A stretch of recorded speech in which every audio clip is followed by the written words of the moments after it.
اور کہیں گے یار نہیں یہ تو شرک ہے.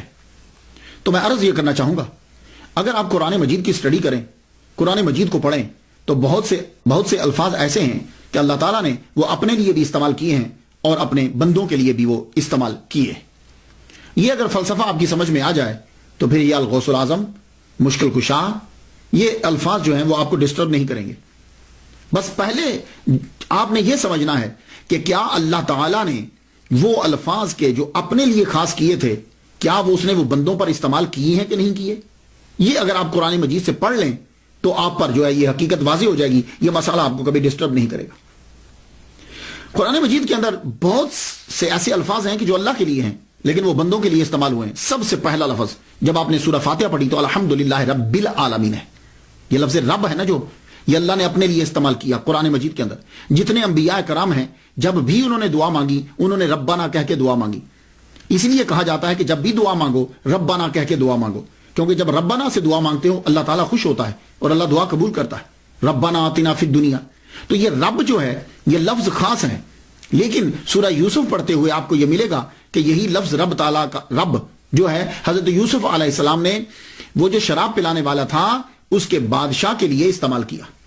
چاہیے سورہ یوسف پڑھ لیجئے. وَيَسْقِي رَبَّهُ خَمْرًا، وہ اپنے رب کو شراب پلائے گا. یہ میں قرآن سے پڑھ رہا ہوں، میں حدیث نہیں پڑھ رہا. تو یوسف علیہ السلام نے لفظ رب کو کس کے لیے استعمال کیا؟ وہ جو شراب پلانے والا ساقی ہے اس کے بادشاہ کے لیے استعمال کیا. تو رب اس کے لیے بھی ہے اور ابھی بھی قرآن میں موجود ہے. یہ نہیں کہ اس کو کاٹا گیا ہے. رب العالمین بھی موجود ہے اور وَيَسْقِي رَبَّهُ دونوں کے دونوں موجود ہیں. تو اب وہ رب دونوں جگہ استعمال ہوا. اسی طرح آپ کیا ہیں، میں آپ سے پوچھوں آپ کیا ہیں تو آپ کہیں گے میں مومن ہوں. تو یہ لفظ مومن اللہ تعالیٰ نے اپنے لیے بھی استعمال کیا ہے اور قرآن مجید میں آپ دیکھ لیجئے، سورہ حشر میں جائیے، الملک القدوس السلام المومن، اللہ مومن ہے. تو پھر آپ کیا ہوئے؟ اسی طرح اللہ تعالیٰ نے لفظ حفیظ استعمال کیا اپنے لیے. تو وہی حفیظ یوسف علیہ السلام اپنے لیے استعمال کر رہے ہیں اور قرآن میں ایز اٹ از موجود ہے. انی حفیظ علیم، حفیظ بھی اور علیم بھی دونوں الفاظ اللہ کے لیے قرآن میں استعمال ہوئے اور دونوں یہاں استعمال ہو رہے ہیں. اور اسی طرح رحیم کا لفظ اللہ تعالیٰ نے پورے قرآن مجید میں کسی بندے کے لیے استعمال نہیں کیا سوائے محمد مصطفیٰ صلی اللہ علیہ وسلم کے. اپنے لیے استعمال کیا اور ایک مرتبہ پورے قرآن میں کہا بالمومنین رؤوف رحیم. رؤوف اللہ کے ساتھ آتا ہے لیکن اس نے بندے کے لیے بھی استعمال کیا، حضور پاک کے لیے، اور رحیم بھی استعمال کیا. اسی طرح ولی کا لفظ جو ہے وہ اس نے اپنے لیے بھی استعمال کیا اور دوسروں کے لیے بھی استعمال کیا.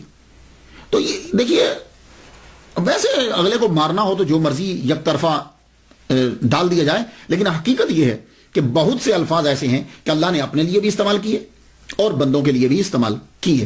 اب یہاں آپ فرق کیسے کریں گے؟ کیا آپ مشرک قرار دے دیں گے اس بندے کو؟ نہیں. تو پھر آپ فرق کریں گے کہ اللہ کے لیے وہ لفظ جو استعمال ہوتا ہے وہ حقیقی معنی میں استعمال ہوتا ہے اور بندے کے لیے جو وہ لفظ استعمال ہوتا ہے وہ ایک خاص وقت، خاص شے اور مجازی طور پر استعمال ہوتا ہے، یعنی قیود کے ساتھ استعمال ہوتا ہے. تو اللہ کے لیے وہ لفظ قیود کے ساتھ استعمال نہیں ہوتا. اب فرق واضح ہو گیا حقیقت اور مجاز کا. تو یہی سلسلہ جو ہے الغوث العظم ہے. یہ ٹائم ہے، قیود ہیں اور مجازی طور پر ہے. یہ بات یاد رکھیے گا. یہ اگر فرق نہیں کریں گے تو پوری دنیا مشرک بن جائے گی. یہ بات یاد رکھیے گا. اب اگر الغوث العظم کہنے سے آدمی مشرک ہوتا ہے تو پھر حضرت ابو بکر صدیق کے ساتھ صدیق اکبر لگتا ہے، پھر آدمی صدیق اکبر کہنے سے بھی مشرک ہوگا. کیوں؟ اس لیے کہ قرآن مجید کے اندر اللہ تعالیٰ نے یہ کہا ہے وَمَنْ أَصْدَقُ مِنَ اللَّهِ، اللہ سے بڑھ کر کون سچا ہے. ٹھیک ہے؟ تو آپ کہہ رہے ہیں کہ ابو بکر صدیق اکبر، وہ صدیق اکبر ہیں، تو اللہ تو سب سے سچا ہے، اللہ تعالیٰ سے تو سچا کوئی نہیں. تو پھر صدیق اکبر انہیں کیوں کہا گیا؟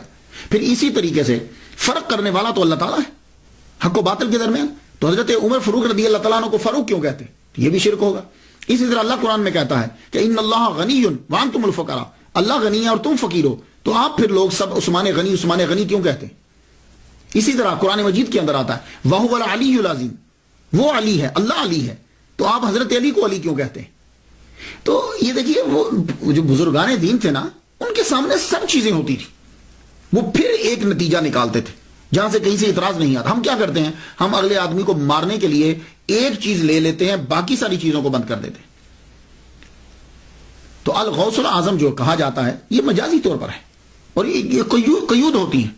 ہاں اللہ تعالیٰ فریاد رس ہے، اللہ فرا، لیکن اس جیسا اس میں وہاں قید کوئی نہیں، اور وہ ذاتی طور پر ہے یہ بات. باقی ہر چیز، ہر لفظ جو ہے وہ جو استعمال ہوا وہ مجازی طور پر استعمال ہوتا ہے. اب پھر دیکھتے ہیں ہم